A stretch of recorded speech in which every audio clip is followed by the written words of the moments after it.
Hello बच्चों, आज मैं आपके लिए लेके आया हूँ आधा फूल की एक और नई कहानी जिसका शीर्षक है आधा फूल और खतरे में बदलीपुर। तो आइए चलते हैं, इस कहानी को हम सुनते हैं और समझते हैं कि बदलीपुर कैसे खतरे में पड़ गया। इस कहानी में कुछ पात्र हैं, जैसे यह है किट्टी।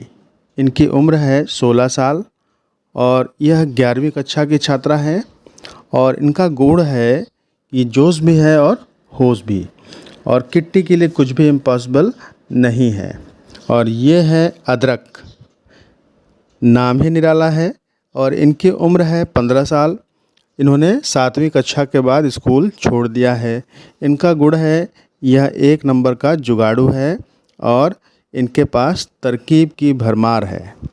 और ये है इंटेलिजेंट गर्ल तारा। इसकी उम्र है 12 साल और कक्षा है 7वीं। इनके पास जानकारी की चलती फिरती किताब है। तारा कभी भी झूठ नहीं बोलती है। ये तीनों बच्चे बदलीपुर में रहते हैं। बदलीपुर एक गांव है। तीनों बच्चों को जासूसी करने का बड़ा शौक़ है। बदलीपुर में कुछ भी होता है तो तीनों पहुंच जाते हैं केस को सुलझाने। इन तीनों ने मिलकर एक टीम बनाई है जिसका नाम है आधा फुल। किट्टी के घर पोस्टमैन चिट्ठी लेकर आता है। वो कहता है, चिट्ठी आई है किट्टी। किट्टी आश्चर्य होकर के सोचती है कि मेरे लिए चिट्ठी कौन भेज सकता है। किट्टी जाकर पोस्टमैन से चिट्ठी लेती है और उसके बाद उसे देखती है और कहती है, मैं देखती हूँ क्या लिखा है। बदलीपुर को बचा सको तो बचा लो, आज 5 बजे तक बह जाएगा। चिट्ठी में ऐसा लिखा रहता है। चिट्ठी पढ़ने के बाद किट्टी सोचती है, बदलीपुर को क्या होने वाला है?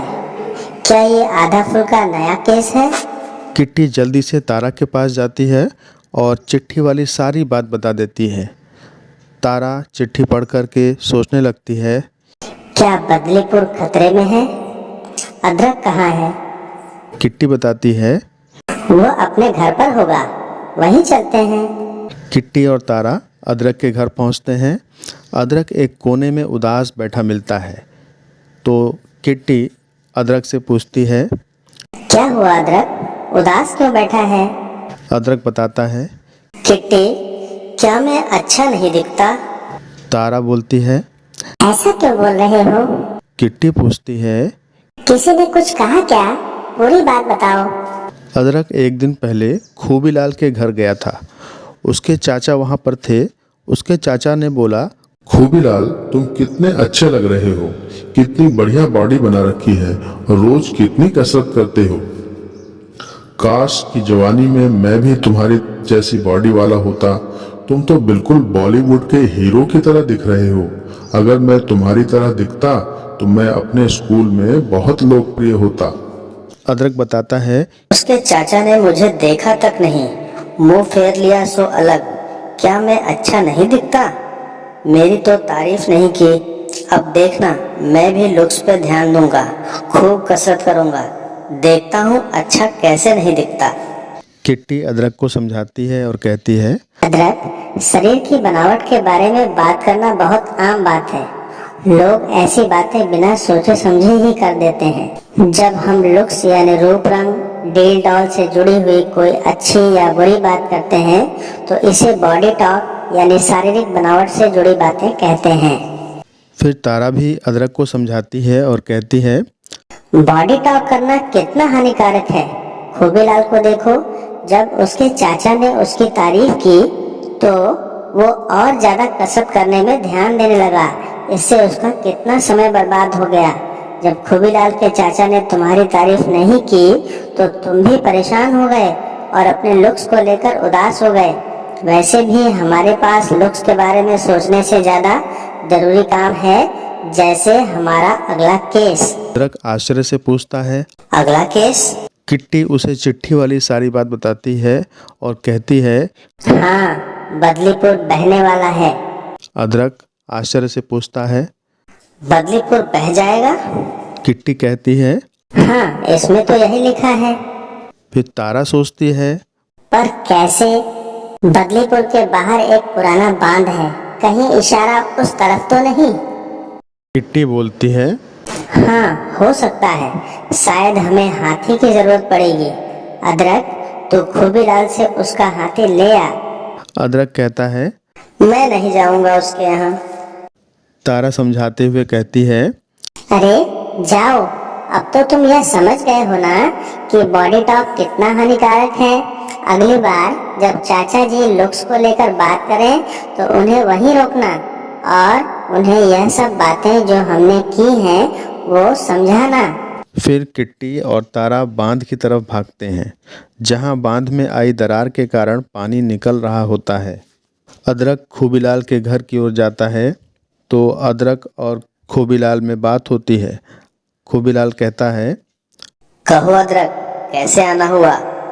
अदरक बोलता है। बदलीपुर खतरे में है, तुम चलो मेरे साथ अपना हाथी लेकर। खूबीलाल कहता है। मैं तो नहीं चल सकता यार, तुमने सुना नहीं मेरे चाचा जी ने क्या कहा था? अपनी बॉडी को मेंटेन करने के लिए मुझे कसरत करनी है। पहले कसरत करूंगा, फिर ही घर से बाहर निकलूंगा। जब से चाचा जी ने मेरी बॉडी की तारीफ की है, मैं इसे और ज्यादा गंभीरता से लेने लग गया हूँ।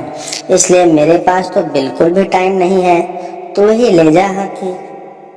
फिर अदरक मायूस होकर हाथी को खोलकर अपने साथ ले जाता है।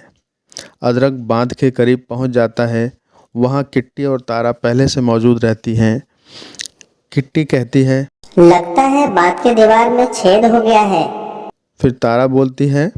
अगर इसे रोका न गया तो पूरा बांध टूट जाएगा।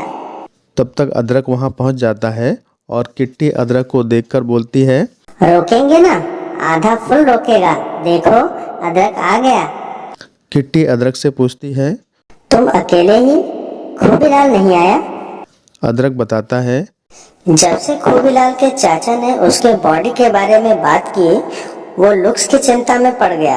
अब अच्छा देखने के सिवा उसके लिए जरूरी कुछ नहीं। तारा बांध की ओर देखते हुए कहती है।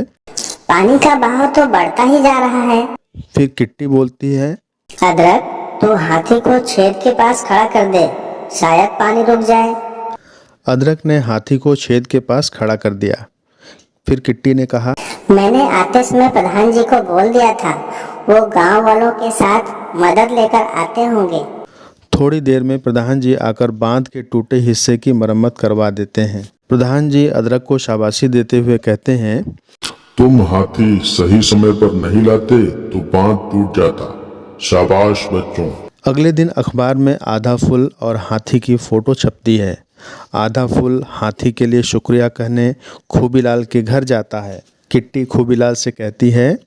थैंक यू खूबीलाल, अपना हाथी देने के लिए। तो उसके चाचा बोल पड़ते हैं। खूबी, हाथी तेरा है, फोटो तो तेरा आना चाहिए था। खूबीलाल बोलता है। चाचा जी, आपकी बातों के कारण मैं बॉडी बनाने में जुट गया ताकि मैं बॉलीवुड हीरो की तरह दिख सकूं। जो टाइम मैं दूसरों की मदद करने में बिता सकता था, वो मैंने कसरत करने में लगा दिया। अदरक ही असली हीरो है, मैं नहीं। अदरक मुस्कुराते हुए कहता है।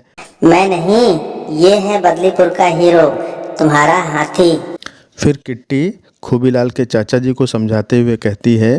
चाचा जी, लुक्स को लेकर कमेंट ना किया करो, ना अच्छा ना बुरा, इसका नुकसान देखा ना आपने?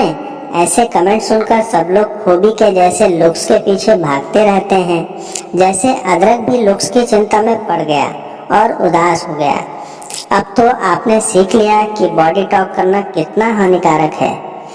तो ये वचन दीजिए कि आगे से आप किसी के रंग रूप के बारे में बात नहीं करेंगे। फिर तारा भी बोल पड़ती है। हीरो काम से बनता है, लुक से नहीं।